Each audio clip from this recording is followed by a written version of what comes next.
Hello everybody and welcome back to another video.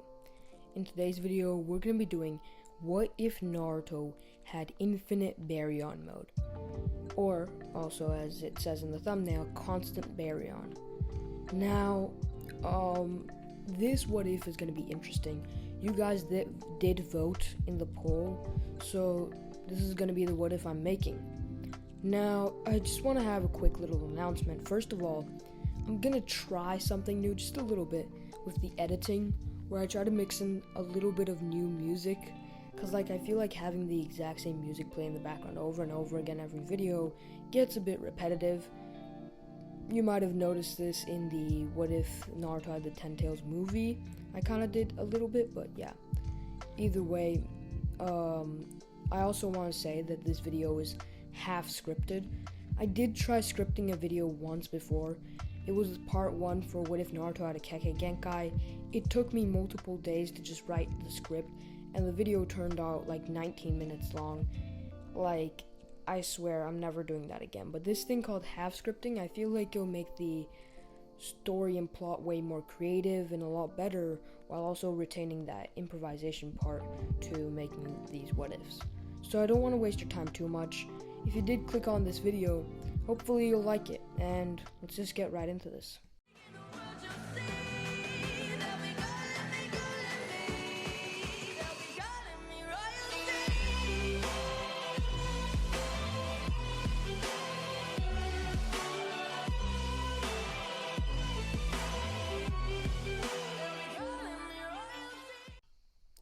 We start this what if off with a young Naruto.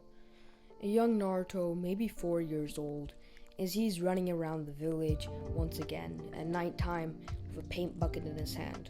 Of course, you already know what he's about to do.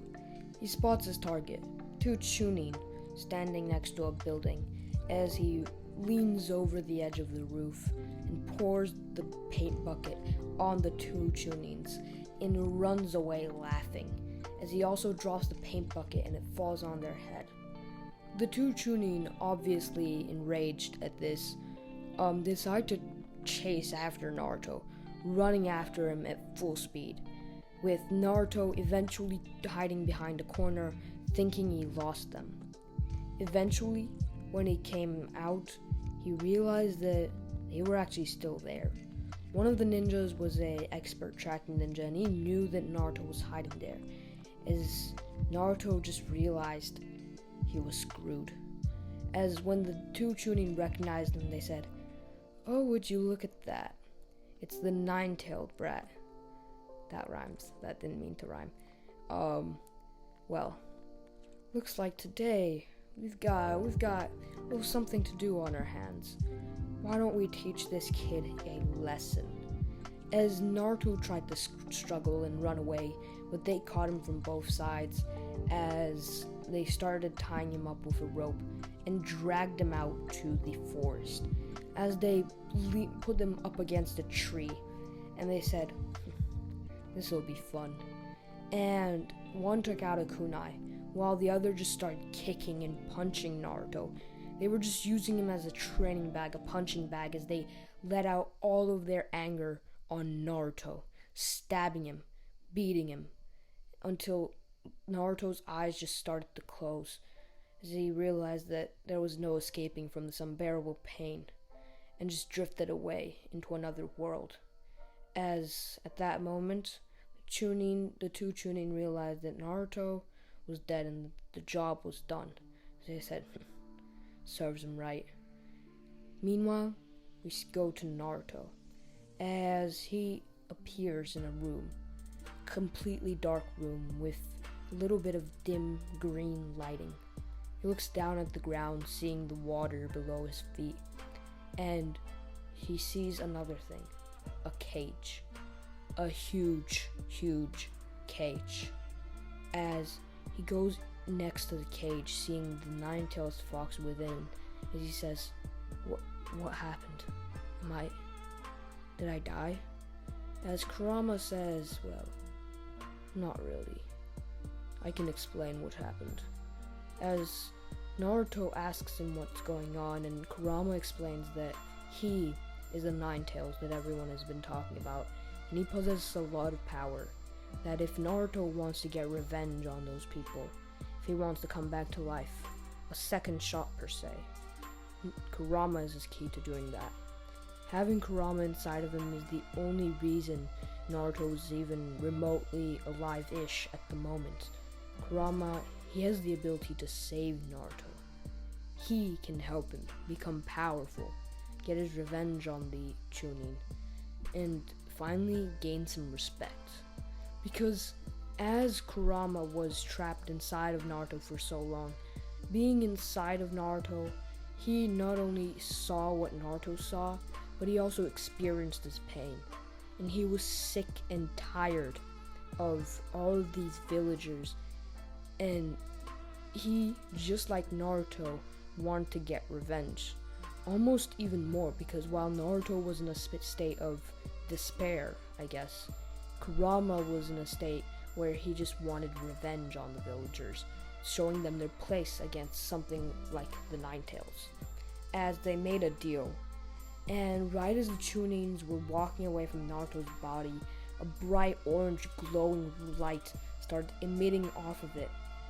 As they turned around, and there's just this orange aura, this bubbly aura, just completely surrounding Naruto's body as he shoots back up to his feet.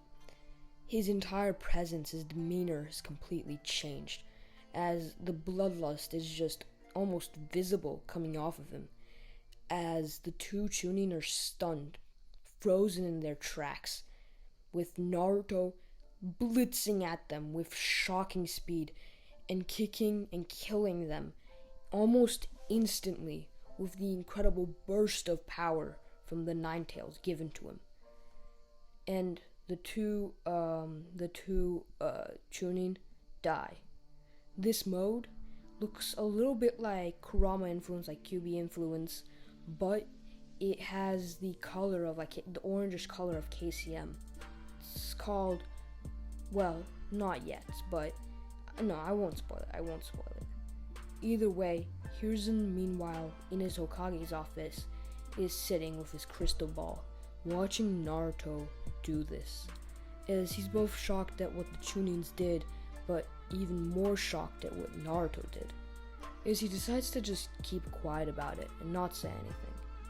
From then on, Kurama actually starts helping to train Naruto and make himself stronger, as for the next few years, all the way until the academy, Naruto trains with Kurama every day and every night until he becomes stronger.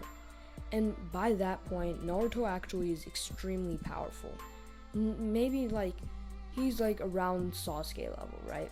Because in the original, Sasuke was miles ahead of him. But just Naruto in his base state, right? Base, no Kurama help and everything. Naruto in his base state is as powerful as Sasuke at that age. So he ends up going to the academy, and that day at the academy, Iruka says that, they're gonna have a bunch of cool stuff because it's the first day. So although the written exam wasn't very fun, they also had athleticism, like durability, aim, like kunai throwing tests, where Naruto usually won in the durability and strength-based ones, but Sasuke won in the aim and skill and intelligence-based ones, which was why when they eventually ended up going against each other in the spar, it just made the outcome of the match even more interesting, as they both got in the ring and Iruka started the battle, as they both rushed in at each other and started fighting. Sasuke threw shuriken at Naruto, but Naruto was able to dodge most of them. One scraped his elbow, but he was able to regenerate pretty quickly because of the Nine Tails' regenerative power. Of course, this surprised Sasuke, but he didn't mind too much as they continued to fight with their taijutsu. In terms of taijutsu, Naruto was just a little bit stronger, which gave him the upper hand as he started to overwhelm Sasuke and push him backward. But Sasuke had another trick up his sleeve, as he took a quick jump backward and started weaving hand signs as he said, "Fireball, jutsu." and he sent a huge fireball in Naruto's direction. Naruto only got hit a little bit by the impact of this fireball, but even just that little bit did a lot of damage, as Naruto was sent flying backward and honestly didn't know what to do, and as he got back up trying to regenerate using the Nine Tails' power, but it just wasn't enough, as Sasuke dashed toward him, kicking him out of the ring, as Sasuke won the match. At the end, Sasuke's jutsu was just too powerful for Naruto. Naruto couldn't overcome it, as suddenly his body got filled with rage and bloodlust as he just shot Sasuke a stare that, even though Sasuke had just won, sent like shivers up his spine. And Iruka and everyone watching realized that if this match had gone on, like if this match was not about getting out of the ring, but like about who got like knocked out first, for example, Naruto after this would have absolutely decimated Sasuke just because of the aura he was emitting off of him and all the like bloodlust and rage directed towards Sasuke. As from then on, Naruto got really mad at himself for not being strong enough and made it his goal to surpass Sasuke no matter what. Of course, at that night while he was sleeping, he went back into his mindscape to talk with Kurama, discussing a way to get stronger, because at this point Naruto wasn't looking like he was making too much progress. As he spoke to Kurama and he said, you could have won that fight. You were pretty strong, but he was stronger. As Naruto shot back saying, yeah, I know that, I'm aware, but this strength isn't enough. A maybe win isn't something that will satisfy me. I need to destroy him. I need to become miles more powerful. As Kurama just said, well, I might know a way. As we flash forward to Naruto in the library, researching on books, spending all of his free time outside of school, and even starting to skip school for like a few days, just to research, looking at maps, until he finds what he's looking for. He puts together the map and packs his food, packs his clothing, and takes off without telling anybody, leaving the village to go to this secret destination. After about 1 week of traveling, eating, and just survival in the forest, he finally sees it. He finally sees he has made it to his destination, as he can just, out of the corner of his eyes, see the ruins. As suddenly, excitement just sparks within him as he speeds up, running full speed at the area. When he arrives, seeing the broken buildings and just the ruins that remain, he's kind of disappointed, but not surprised either, as he looks up and sees the Uzumaki symbol. This is the remains of the Uzumaki clan, as he looks to his right and sees exactly what he was looking for, the ancient Uzumaki library. As he steps inside and just looks at the walls, filled from like left to right, top to bottom, with books on books on books, as he would stay there for an entirety of a month, just looking at those books, studying every last one of them, and studying and training with all of the ancient Uzumaki books and learning all of their secrets. He would learn after, looking at the books on the Jinchuriki and the tailed beasts and their modes and their power-ups. He would learn about the existence of something called baryon mode, a mode powerful enough to defeat any opponent at the cost, though, of your own life. This mode would be so powerful, it would say that nobody has ever come even close to rivaling the strength of a baryon mode user. The only problem with baryon mode is that once somebody uses it, they die. It's almost like the 8th gate, but just stronger and more guaranteed death, because my guy did survive due to Naruto's Sage of Six Paths Healing, but here to survive, either the the tailed beast or the Jinchuriki themselves has to die after using this form. So it can't ever be used again. But he also continues researching because he's not satisfied with this result. He needs a way he can use this form without any, cost, I guess. He finds out though that if you're able to collect 3 very specific sacrifices that you will make sacrifice their life energy instead of yours, you can access a sort of unlimited baryon mode called constant baryon. And this is what intrigues Naruto's attention. Such a power would make him the most powerful being in the universe by a long shot. He would be able to solo the entire Narutoverse, which is actually true of baryon mode, because it is the most powerful, most OP thing witnessed in the entire series ever so far. But the requirements for the 3 sacrifices were a Sage Mode user, somebody with a Kekkei Genkai, and a powerful, strong opponent. Now, the only one he understood right away was the powerful opponent. Of course, he knows what a powerful opponent means, but he didn't have much of an idea about what Kekkei Genkais and Sage Mode users were. Until, of course, he did more research. Surprise, surprise. As this is the biggest library in the world with the most information. So he made research on both Sage Mode, its powers, its weaknesses, if it has any, its users, just to understand what he was getting at, and also what Kekkei Genkai were, and how they worked, and how he could look out for those. So, now, with a clear goal in mind, and knowing exactly what he was looking for, and how he was going to get these sacrifices, after learning everything he needed, he headed back to the village. Back to the village just in time for the graduation exams, just a day before, as he finally arrived back at the village and went to the academy on the day of the graduation exam. And Iruka was surprised about Naruto. I mean, everybody had thought that he just died, that he just disappeared somehow. But no, Naruto was back, and something about him, it just felt different. He looked and felt more powerful, just something about his demeanor. It was, different. Now, either way, sorry, my words just failed to function. Iruka announces the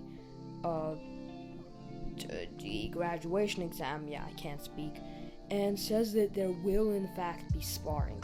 Hearing this, Naruto is finally happy as he says, this time I will beat Sasuke. As, forget all of the other stuff is basic, like performing a jutsu. Naruto can do all of that stuff because Kurama isn't interfering with Naruto's chakra, which, honestly, this is true, like, in canon Naruto. If Kurama wasn't interfering with Naruto's chakra, he would have been a prodigy. It's just all Kurama's fault, really. But now that Kurama is on Naruto's team, there's really not much that can interfere with that. But either way, the spar. Naruto and Sasuke both get in the ring once more for the final time in the academy. As Sasuke says, you're back again, aren't you? I'll show you your place. I'll show you that you can't beat me, no matter how hard you try, or how many times you randomly disappear and come back. I will always be stronger. As they both run in, and they start fighting, and Sasuke throws his shuriken at Naruto again, but this time Naruto completely dodges them without even getting hit at all. And as Sasuke is just trying to beat can't speak, Naruto with his fists, Naruto if last time he was barely overpowering Sasuke, like it was Naruto 55% and Sasuke 45%, this time Naruto's absolutely dominating him, kind of like 70% and 30%. As Sasuke realizes, well, there's only one thing I can do, isn't there? I'll just have to beat you, just like I did last time. Didn't want to do this because it's not the most creative, but it doesn't seem like I have much of a choice. As he starts weaving the hand signs, as he says, Fireball but then, Uzumaki chains appear from Naruto's back. A skill that Naruto learned from spending time in the Uzumaki area, reading all the books and but generally learning this technique. As using the Uzumaki chains, he's able to grab Sasuke's hands, stopping him from weaving the hand signs as he runs at Sasuke, saying, "This time, I will be the winner," as he kicks out Sasuke from the ring, just the way Sasuke did the previous fight, winning the spar. Of course, after this, Sasuke is pretty mad. I mean, he did just lose to, well, kind of his biggest rival at this point. And Sasuke, he kind of in his head, kind of almost the same way Naruto did, vows to become stronger and defeat Naruto. But for this time, Naruto has taken the win. One of many wins, may I add, because honestly, in this what if, Naruto is going to be a lot stronger than Sasuke is. So yeah, just saying, just pointing that out. Either way, the next day, everybody heads over back to the academy to learn who their senseis are going to be. And in Naruto's case, that sensei will be Kakashi. And he will be in a team with Sasuke and Sakura. Which, for Naruto, that's great, that's perfect. I mean, he's with his enemy, but being with his enemy means he can get stronger and train harder. Sakura, on the other hand, she's not that good. She's kind of useless, but we don't talk about that. Yeah, either way, they just wait for Kakashi. And they wait, and Kakashi just doesn't arrive, at all. He just decides to, not exist or something. Until eventually, in a few hours, Kakashi finally comes and tells Team 7 to meet him on the roof. And, Team 7, obviously, goes up to the roof, meets him on the roof, and Kakashi tells them to all introduce themselves, with Naruto explaining, Sasuke doing his whole emo thing, where he's like, I'm gonna kill my brother, I'm not gonna do it, because I've done it for Sakura as well. I've been doing them, voicing them every single time this happens, and every single time I sound cringe, super cringe. So I've decided from now on I'm not gonna do it, but Sasuke does the same thing he always says, and Sakura, same thing. She's even more cringe, saying, I like it. Yeah, I'm not even gonna do the voice. But yeah, Naruto, on the other hand, shares his goals, and once again says he likes ramen and he likes training. He dislikes people who pick on the weak, and his goal is to become the Hokage, and one day the strongest in the universe, which surprises Kakashi and Sasuke, but they don't really laugh at him. Only in their head they're just like, that's a pretty big goal for a newly genin, but I mean, okay, if you say so. Either way, Kakashi says, well, meet me at precisely 7 at the training grounds tomorrow, and make sure you don't eat. Goodbye, and he just poofs into smoke. And as Kakashi says goodbye to the genin, I am also saying goodbye to you, because this is where I'm going to be ending off this episode. If you did enjoy, and if I did make you watch all the way to the end of this episode, I'm assuming I did put something that made you want to watch through this video, and maybe you'd like to give me a like or subscribe for that. I mean, totally up to you, but I don't know. Just consider it. Either way, that's it for me today, and I just want to say bye bye.